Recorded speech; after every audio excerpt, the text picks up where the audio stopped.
कसबा बावडा येथील यशवंत निवास या ठिकाणी नेहमीच या ना त्या कारणानं माणसांची मोठी वर्दळ असते. मंगळवारी सुद्धा यशवंत निवास परिसरात हजारोंची गर्दी जमली होती. मात्र या गर्दीत फक्त मुक हुंदके आणि सुन्न करणारी शांतता होती. कारण हजारो कुटुंबाचे आधारवड असणारे डी.वाय. पाटील यांचं निधन झालं होतं. शून्यातून शिक्षणाचे आणि समाजकारणाचे भव्य विश्व निर्माण करणारा महामेरू आज काळाच्या पडद्याआड गेलाय. त्यांच्या निधनाचं वृत्त समजता संपूर्ण कोल्हापूरवर शोककळा पसरलीय. डी.वाय. दादा या नावाने ते जनमानसात परिचित होते. दादांच्या निधनाची दुःखद माहिती मंगळवारी दुपारी सगळीकडे पसरली. आपल्या लाडक्या दादांना गमावल्याच्या दुःखानं अनेकांनी आपल्या हातातली कामं अर्धवट सोडून कसबा बावड्यातील यशवंत निवासस्थानी धाव घेतली.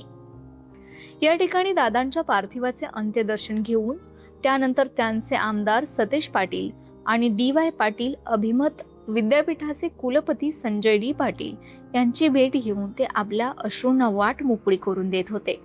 निरोपाच्या या क्षणी परिसरात पसरलेली कमालीची शांतता खूप काही सांगून जात होती.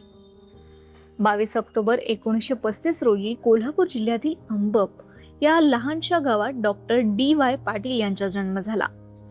ग्रामीण भागातील गुणवंत विद्यार्थ्यांना जागतिक दर्जाचं शिक्षण मिळावं हा ध्यास त्यांनी आयुष्यभर जपला. 1983 मध्ये नवी मुंबईत रामराव आदिक इन्स्टिट्यूट ऑफ टेक्नॉलॉजीची स्थापना केली. आज त्यांच्या मार्गदर्शनाखाली कोल्हापूर, मुंबई आणि पुणे इथं 3 पेक्षा जास्त अभिमत विद्यापीठ आणि 180 पेक्षा जास्त शिक्षण संस्था कार्यरत आहेत, जिथं लाखो विद्यार्थी उच्च शिक्षण घेत आहेत.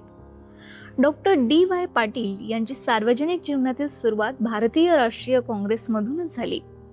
1957 ते 1962 या काळात त्यांनी कोल्हापूर नगरपालिकेचे नगरसेवक म्हणून काम पाहिलं होतं. त्यानंतर 1967 आणि 1972 मध्ये ते पन्हाळ विधानसभा मतदारसंघातून आमदार म्हणून निवडून आले.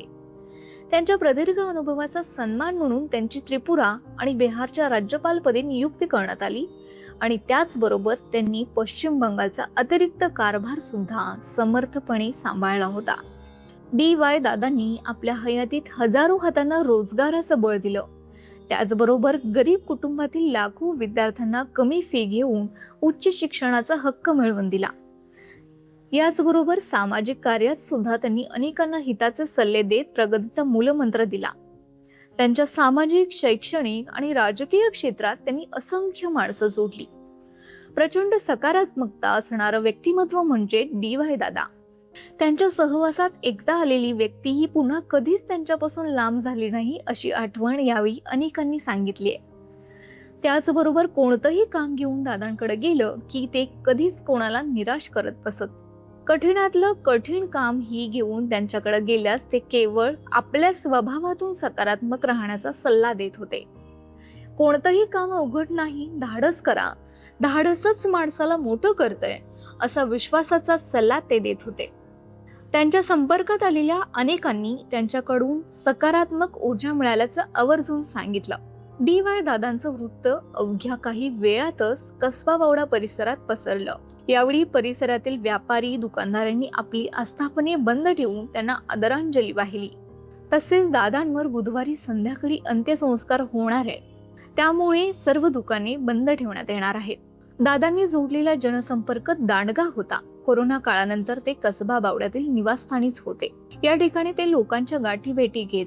मात्र आज सकारात्मक ऊर्जा देणाऱ्या दादांना पार्थिव रूपानं पाहताना तरुणांसह ज्येष्ठांना सुद्धा अश्रू अनावर झाले होते.